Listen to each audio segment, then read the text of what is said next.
नमस्कार मैत्रिणींनो, आज आपण भोगीचं कालवण बनवणार आहे बघा.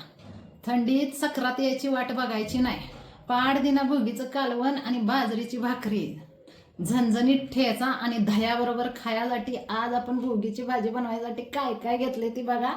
सगळ्या भाज्या बघा धुवून चांगल्या चिरून घ्यायच्या. टॅमॅटोची पेस्ट मी घेतल्या तेवढी लाल, त्यात मी थोडंसं बघा बीट चिरून घातलं या आणि मिक्सरला बारीक करून घेतलंय. इथं बघा हे खोबरं, ओलं खोबरं नव्हतं म्हणून सुक्कं खोबरं एक अर्धा तासभर गरम पाण्यात भिजत घातलं आणि मिक्सरला फिरवून घेतलं. गॅसवर कढई घ्यायची, त्यात ही हरभरा, वाटाणा, पावटा जरा भाजून घ्यायचा. जरा भाजून घेऊन झाले बघा.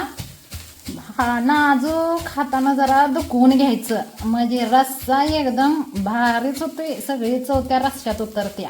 गॅस पेटवून घ्यायचा आणि त्यात कढई, पातेलं, कुकर काय असेल ते ठेवायचं बघा. त्याच्यामध्ये घालायचं चांगलं तेल. तेल गरम झालं की त्यामध्ये फोडणी मोहरी घ्यायची, तेलात घालायची. चटा वाजली की लगेच जिरं टाकायचं. जिरं तडतडलं कांदा घालायचा. कांदा लालसर जरा भाजला, चिरल्याला चाकवत टाकायचं गाजर. सगळ्या भाज्या टाकून भाजून घ्यायच्या चांगल्या.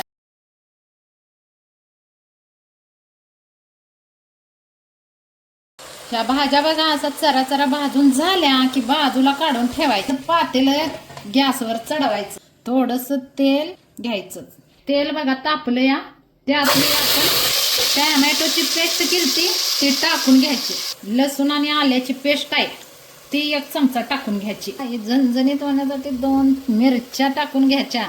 खोबरं घालायचं, त्याला पण चांगलं भाजून घ्यायचं. ह्यात सगळे मसाला घालायचा आहे. ती हळद घालायची, धनपूड, जिरपूड, गरम मसाला, ही घरात केलेला गरम मसाला आहे. ते भाज्या भाजून ठेवल्या होत्या ती आता त्या मसाल्यात घालायचं.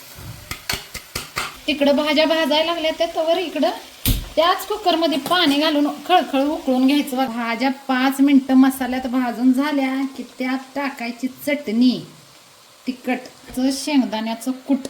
आता हे पाणी इकडं उकळलं या. भाज्या पण भाजून चांगल्या झाल्या त्या वतायचं त्यात पाणी. चांगलं ढवळून घ्यायचं. ताट ठेवून 15 मिनिटं रटा शिजू द्यायचं.